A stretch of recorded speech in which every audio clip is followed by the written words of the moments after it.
All right, everybody, welcome. Outlaws to Advocates. Jesse Messer here, George Nolan, and Jeremy Shaw. How is everybody doing today? How you doing, George? I'm doing outstanding.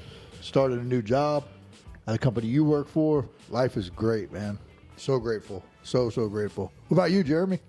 I'm doing incredible, man. Just one day at a time. That's a good way to approach things, for sure. For sure. So what's new, guys? We finally got all three of us together. Welcome to Outlaws to Advocates. Outlaws to Advocates. .com. .com. Don't forget to support us. Check us out. Absolutely. This thing's going to grow. We're going to make it grow. Webpage is not up. It's available. You can go look at it. We can't do anything with it yet because it hasn't been designed, but we're getting there. We're firing from the hip. We're learning as we go. Yeah, I really absolutely. like the label, too. Like the branding. Yeah, cool. Branding is fire. And the branding was done by somebody who's incarcerated currently. That's amazing. Pretty cool, right? And we are going to have to come out of pocket for that at some point. Pretty cool. Yes, we are. Yes, we are. Someone's getting a three-banger out of this deal. Well, he might need some clothes when he gets out. Or some fundraiser money. We'll give him all the gear. One or the other. Yeah. A $30 Big Mac. But that's just a reflection right there, though, what you're talking about. And that's the reflection of the many talented individuals, highly intelligent individuals that we ran across while we were incarcerated. When I was incarcerated, I was not one of those individuals. Yeah. Not the highly intelligent ones. At first. The whole entire time. I just lived a little bit better at the end. I made better choices, but it did not increase my intelligence. Yeah, but it catapulted you to where you're at right now. Oh, absolutely. I say it with a little bit of humor, you know. You know, I felt my drive of change with the implementation of the second chance. The Department of Corrections got my best years of motivation. I mean, when I first started, Yeah. I was not. I'm still not stopping, but they got the very best for me. It was a great launch pad, man. It really was. I know I was able to hit the ground running because of my experiences. Well, with the RSS program and then the interactions and relationships I got to build at Second Chance with community partners and also obviously with the community that we were serving. And that's where I ran back into Jesse at, was at the Second Chance. Absolutely. He came in there. He had no shirt. He had one shoe on. He was like, "Hey, man, can you help me, bro? Yeah. I need a flip-flop." I don't remember it quite like that, but I do remember going through the program. Selling his toilet paper for some tailors. Yeah, no. I just need a flip-flop, take a shower. Yeah, you got a bar of soap. Yeah.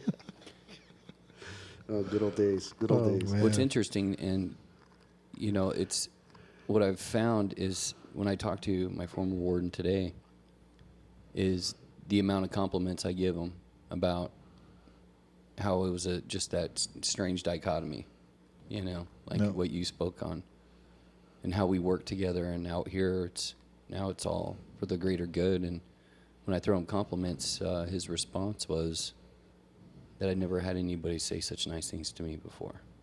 That's cool, man. That's where we're at today, though, right? Absolutely. It's one of the greatest things that I know I got to do was to go speak down at the Correctional Officer Training Academy. Yeah. And to see the buy-in, not only from the new guys that were going to work in the prisons, but the guys that have been around, the guys who actually invited us to go down there and speak. You know, and that's to have that opportunity, man. It was a really good platform to be on, to be a part of, and thankfully I was able to record it. And I put it on LinkedIn, got a whole bunch of feedback. I talked about a whole bunch of stuff that I really didn't want my family to know about, but my mom apparently is sharing that with everybody. She's like, "Oh, I was at Applebee's. I showed your Aunt Kathy the video from." I'm like, "Stop showing people from my family that stuff." Yeah, absolutely. And I thank you for doing that, because my experience was not that dissimilar. Right now they're cutting up the content for it. And I'm really, truly grateful for you for doing that. Absolutely. One of the things that I shared... Big shout out to Frankie Cano, because he's the one who started all that, man. Yeah, So, Frankie Cano, yeah. Awesome. He is. Frankie got us in pioneer. there. Absolutely. Pioneer. He's going to be on our podcast here, too. He's been hitting me up. That's another thing, too, because the LinkedIn, I have a LinkedIn account under my name, George Nolan, and ever since I put the Outlaws to Advocates on there, everyone, hey, when's it coming out? I'm like, man, I just got out of prison. I'm trying to figure out this tech. Yeah. But it's coming. It's coming. So I'm glad we're doing this tonight.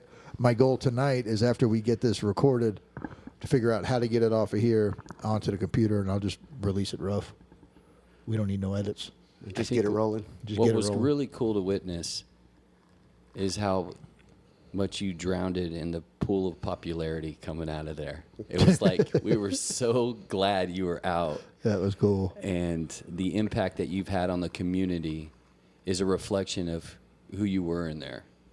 But, well, people like you, your brother, Colby, so many people showed me that this was possible without even having to tell me, right? I got to hear about it for years before I got out.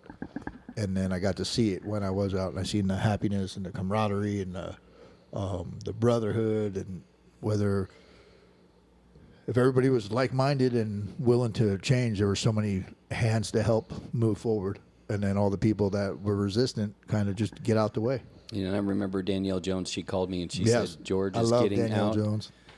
George is getting out. Please surround him with as much love and compassion as you possibly can. And I gave her my word. When's that going to start? It started just now. Yeah. I said something sensitive and I got a tear in my eye, but the reality is it's a bold-faced lie. I made all that up. No, that's awesome, man. I feel it, man. I feel the support. It's cool. Like, I know that I can call you guys anytime, and you guys got me. Same Anytime. thing. Absolutely, brother. Anytime. Absolutely, man. The stuff that we get to do out here is phenomenal, and we keep picking each other up. I think it's pretty awesome that I know when you were getting out, you know, there was concerns about money and how much money I was going to make and all that stuff, and you were struggling with that. And you worked, I think, one day where the money was at, and then you quit, and you got a job in recovery making how much? The same amount of money? The same amount of money, yeah. It's funny how God works, you know. But I think that we're fast forwarding a little bit, and I want to back it up just a little bit. You know, one of the reasons that I wanted to get involved in this podcast and be a part of it was because through my incarceration, you know, podcasts were a big part of my recovery. You know, when I was sitting in the 4th Avenue jail. What was a big part of your recovery? Podcasts. Podcasts? Okay. Yeah, absolutely. When I was sitting in the 4th Avenue jail, when I had been indicted on a RICO charge, and I was looking an astronomical amount of time for drugs and money, guns, all that good stuff that we do, visited by homicide detectives, and I thought that my life was over. You know, I made a decision that regardless of whatever happened, I was never going to have to go through that again. And I remember when I went into prison this time, my entire focus was, I'm going to better myself. And one of the ways that I did that was through prayer, meditation, and podcasts. You know, and listening to people that had gone through similar situations that I had gone through and changed their life and actually found a new way to live, a good life. And that's what ended up helping drive me to get to where I'm at today. You know, because there's more than one way to do your time. You know, and my hope is at some point we can get a message to some of these guys that are incarcerated saying you don't have to do time like we've always done it. You don't have to do it strung out. You don't have to do it with a negative attitude. You don't have to do it playing prison politics. I mean, you can start change now, and you can build a foundation. You can lay a foundation, and when you get out, you can be stronger rather than having to start from scratch. I mean, myself on this last prison term, I did 7 years flat, you know, almost 17 years incarcerated in total throughout my lifetime. And having spent that 7 years focusing on getting to know myself, you know, why did I keep doing the things that I was doing? Why did I keep making the decisions that I was making? You know, what were the root causes? What was wrong with me? You know, why do I feel like I need to keep going back to this stuff? Why do I keep going back to it, knowing what's going to happen and not being able to control it? And, you know, just why is my life upside down? You know, and I started working on myself, and something happened along that journey, man, and I just transformed and I changed. And it never would have happened had I not made a decision. You know, and the decision was that, you know, I wanted something different. You know, and that's the message that I want to get across, is that the only people that can't recover are people that are dead. And the reality of it is that the stuff that's out there now is killing people. And people can make a decision while they're incarcerated to change. And, you know, if this reaches one person, it may not change the world, but it might change the world for that one person and that one person's family and the community that one person lived in, you know. And people, we talk about, if we just help one person, and I've even had people that necessarily aren't in recovery, maybe that play support roles and that kind of stuff. And I helped one guy. Well, if you helped one guy like me, I'm committing 10 felonies a day. By noon. Yeah. By noon. By noon. Yeah. By the time I leave my house, I got drugs on me. I got paraphernalia. Probably a pistol, and I'm probably getting in a stolen car. That's 4 felonies before I even went anywhere. The rest of the day spent doing the same stuff. And so if I'm not committing 10 felonies a day, 365 days a year for the short amount of time, if I make it a whole year out there, that's 3,650 felonies that aren't getting committed that year from helping one person. There's a lot of power in helping one person. And I believe wholeheartedly that there's no blanket fix for anything. Like, I know you and Jeremy are both big in the 12-step program. I go pretty much because I'm friends with you guys. Mm-hmm. It's not a huge part of my recovery, but I go because you guys suggested I go. So I try to go to a meeting a week. And yet we all still sit here. We're all still working our own personal programs and supporting each other and helping each other through it. And the amount of people that we get to reach, even like Phoenix West, the prison there. Shout out to them. I get to go over there every Friday night.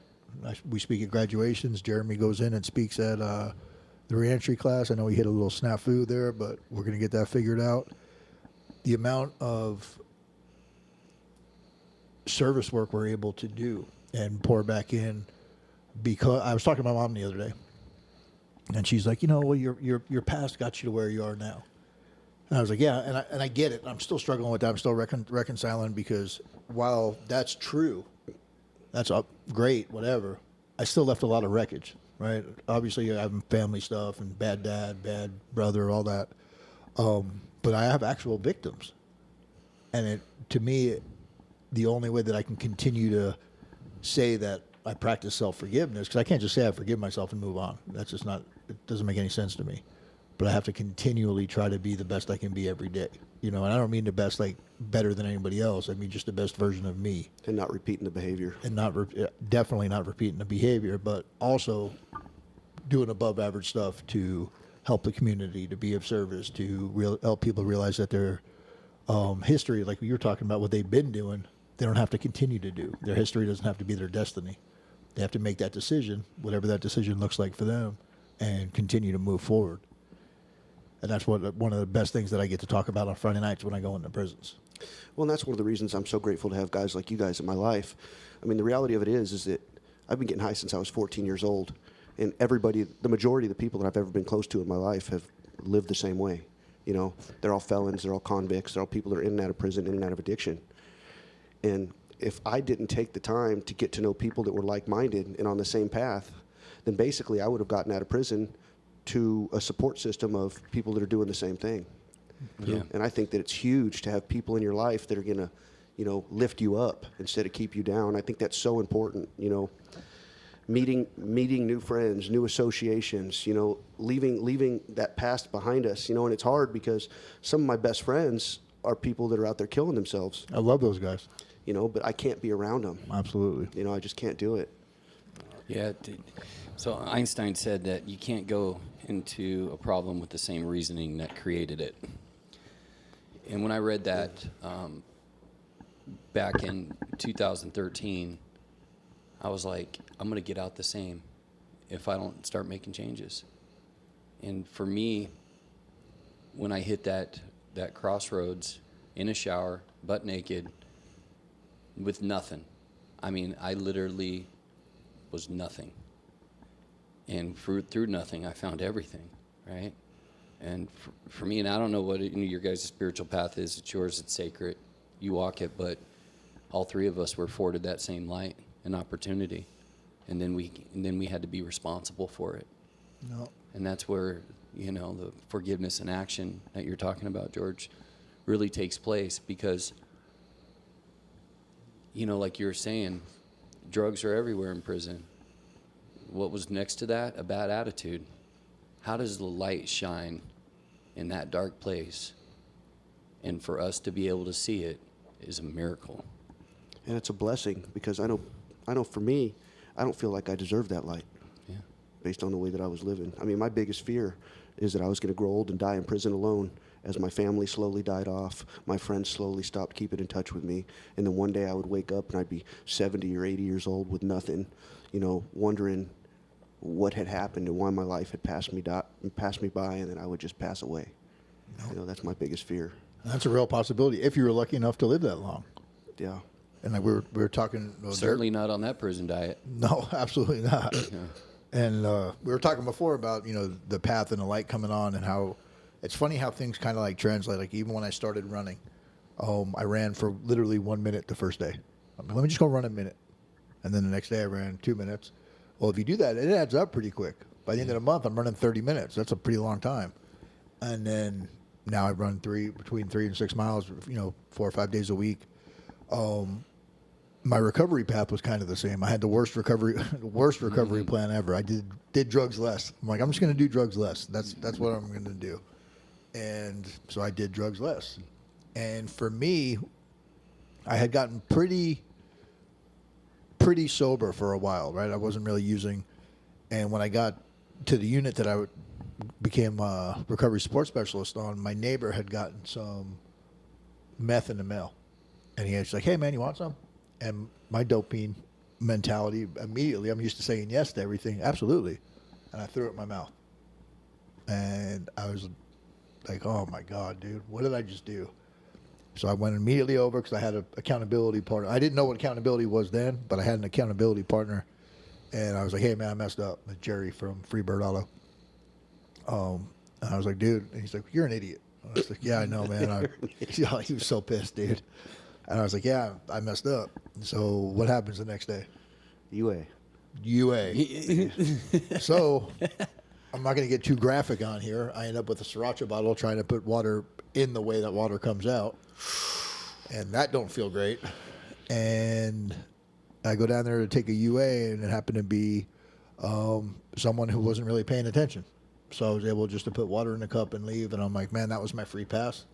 At that stage of my life, I didn't get free passes. If it could go wrong, it would go wrong. If there was a consequence coming, I would get it. Because I was begging for that stuff. My action showed it. But that day I made that decision, and I was like, that's it. I'm not ever going to be in this position again. Plus, because the person that I had in my life, Jerry, I was like, man, I don't want this dude out of my life. And if I do this kind of stuff, he's not going to hang out with me anymore. And I made that decision that day, and I haven't touched it since. And when that light hits, man, it hits. Yeah. Yeah.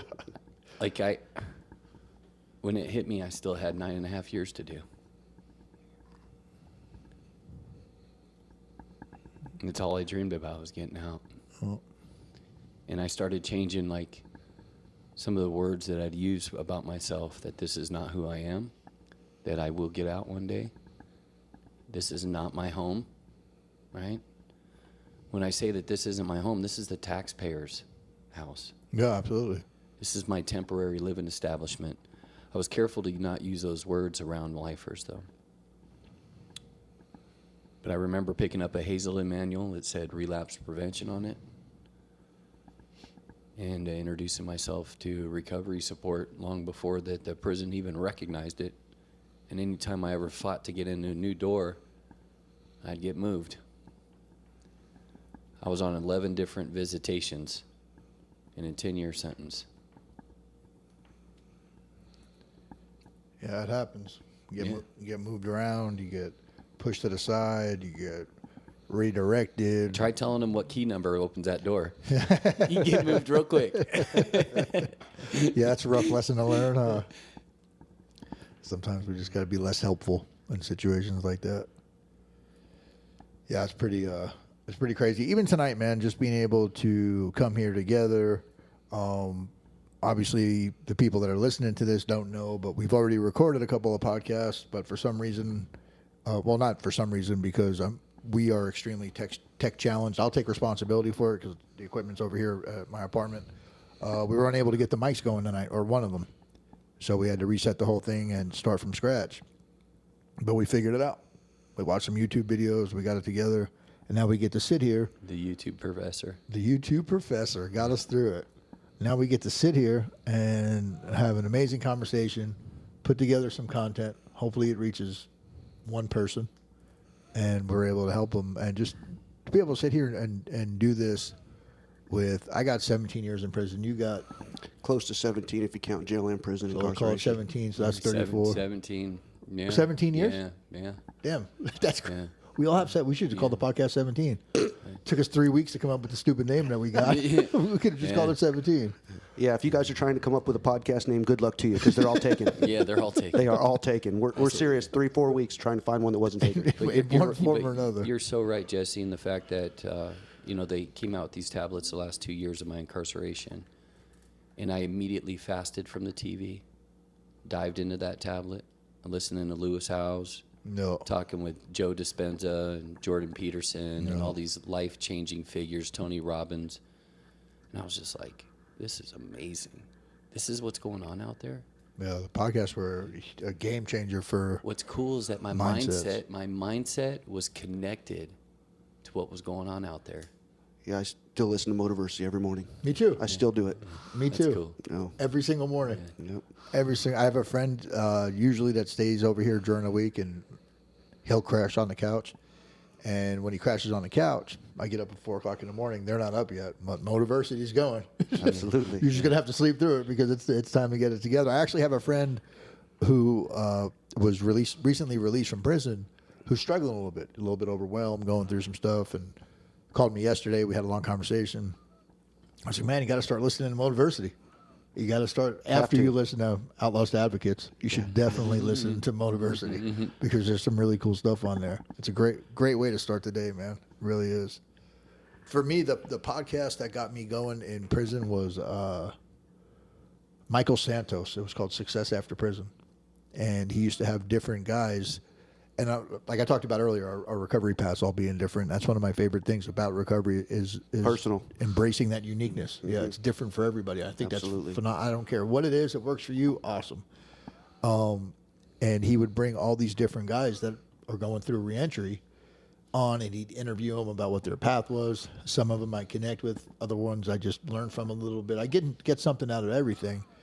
And it was really cool to realize that things are possible. And he had a guy on there that was from New York, did 3.5 years. I don't remember this exactly, so I'm close though. For I believe selling drugs, and went to prison. And he got out. He went to law school, did his whole thing, fought, was able to take the bar exam, and now he's a prosecutor in the same prosecutor's office that sent him to prison. He's a county attorney there now. What are the odds of that? And I was like, man, That's amazing.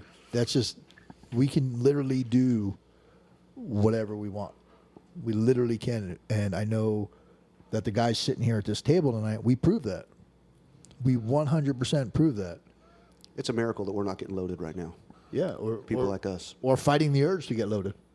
Right? Yeah, Or fighting the urge. If we still got pulled over and we were all in the same car, though, They'd call for backup. There'd be multiple police officers called. Absolutely. Have you seen my parking lot?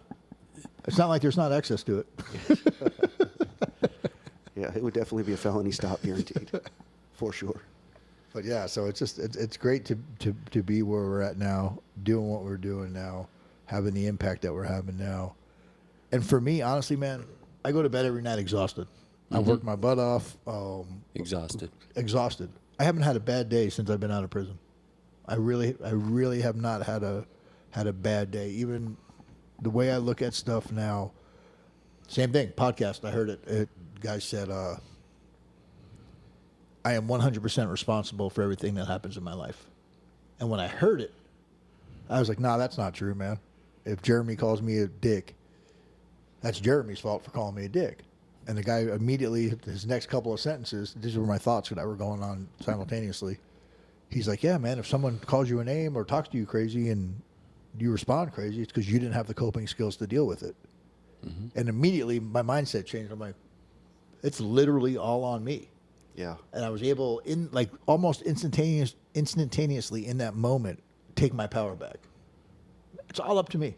How I respond is 100. I read Viktor Frankl's Man's Search for Meaning, and for whatever reason, he talks about that the whole entire time. It didn't register with me. But once I heard it explained to me why it was my fault, why it was my responsibility or my choice, that it just stuck. And now that I know it's all on me in a good way, not in the unhealthy, like everything's my fault way. But it's literally up to me to choose how I respond to every single situation. I get that choice. It doesn't matter what's going on around me, what's going on in the world, how I respond every single time, 100% of the time, whether I'm wearing an orange jumpsuit or in handcuffs, it's on me. And I got all my power back in that moment. I've just been running with it ever since. By the way, one of the greatest books ever written of all time. Get your copy of Viktor Frankl's Man's Search for Meaning. Oh, for sure. One of the greatest books of all time. For sure. You ever want to reel in the gratitude?